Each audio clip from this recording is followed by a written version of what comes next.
What's up, fathers? Welcome to the Divorce and Custody channel for men.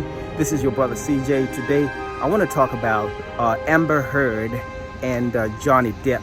In the video or the audio clip that's out right now, where she is admitting that she has assaulted him. And so let's talk about that as it regards to restraining orders for fathers, okay? Let's do that today. Otherwise, we wouldn't have had 3 physical fights in the last month and a half, 2 months. Sure. If things get physical, we have to separate. Yeah. There can be no physical violence. I can't promise you I won't get physical again. God. You can please tell people that it was a fair fight and see what the jury and judge think. Tell the world, Johnny. Tell them, Johnny Depp. Johnny Depp, I'm a victim too of domestic violence, and yes. It's a fair fight. And see how many people believe or. Now, in a relationship, when there's some kind of physical abuse or physical aggression towards each other, at the end of a relationship, what usually happens is a woman will take advantage of something like that and then file a restraining order. And when she files a restraining order, what it does is it will go up to the judge as though you have done something bad or something aggressive, when it's actually something that she could just file because she feels that she doesn't want to be with you in a relationship. You might even have done something that you normally do in the relationship, but because the feelings have changed, the love is now gone, whatever you used to do with her now feels like it's aggressive, and she can use that against you and take that to the police and file a restraining order. So what do you do when there is a restraining order that has been filed against you? The first thing is, if I said to you that someone has a restraining order, what comes to your mind right away? You begin to think that that person actually did something, right? And for that reason, it doesn't even matter if the person did anything or not. The impression or the perception is that the person is physically abusive or aggressive. So that's why you have to fight it with everything you've got.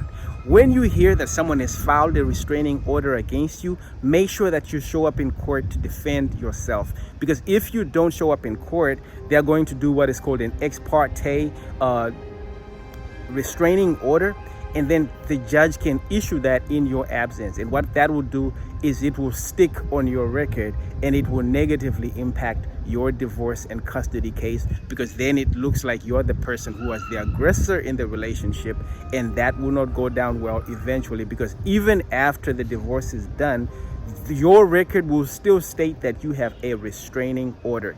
So if you have an attorney and that attorney says, well, we can just go with the restraining order for now and then we can beat them later on in the case, don't go with that kind of attorney at all. In fact, go with a different attorney if that happens to you. Choose a different attorney who knows and practices family law as it regards to men. So what I would do if I found out that someone was filing a restraining order, number one, when I meet that person, I make sure that I'm always with like a peace officer or a police escort. And you can call your peace officer or police escort. That way, it's never your word against theirs. It will always be something like, whatever it is that you did, there is a backup, there is a reference by the police, by a respected authority that says that you did not do so. If you let a restraining order slide, here's what's going to happen. When you get to the divorce and custody case, they're going to look at you as someone who has a restraining order and a police record on file. So they can also say, in alignment with that you shouldn't see the kids unsupervised. You don't want to be in a place where you only get to see your kids at a middle house or a place where you are supervised by the police or other people. But that's the beginning of that process. If you allow that to stick, then what that will mean is until you can prove otherwise, and that can take you a long time because of the system, you will be looked at as a person who is dangerous to your own kids. And imagine only visiting your kids in the presence of the third parties, which is the police.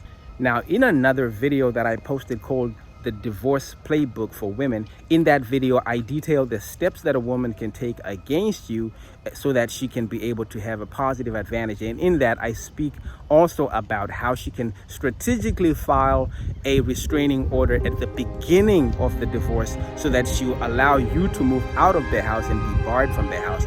barred from the kids, which gives her a positive advantage when you go to court later on. Watch that video because it's right here on this channel. Also, I have the ebook, the 10 things that your lawyer won't tell you about divorce and custody. You will find it here at this link. And as well, if you want to set up time on my calendar, go ahead and set it up right here at this link as well. Okay, now as always, it's CYA, cover your assets.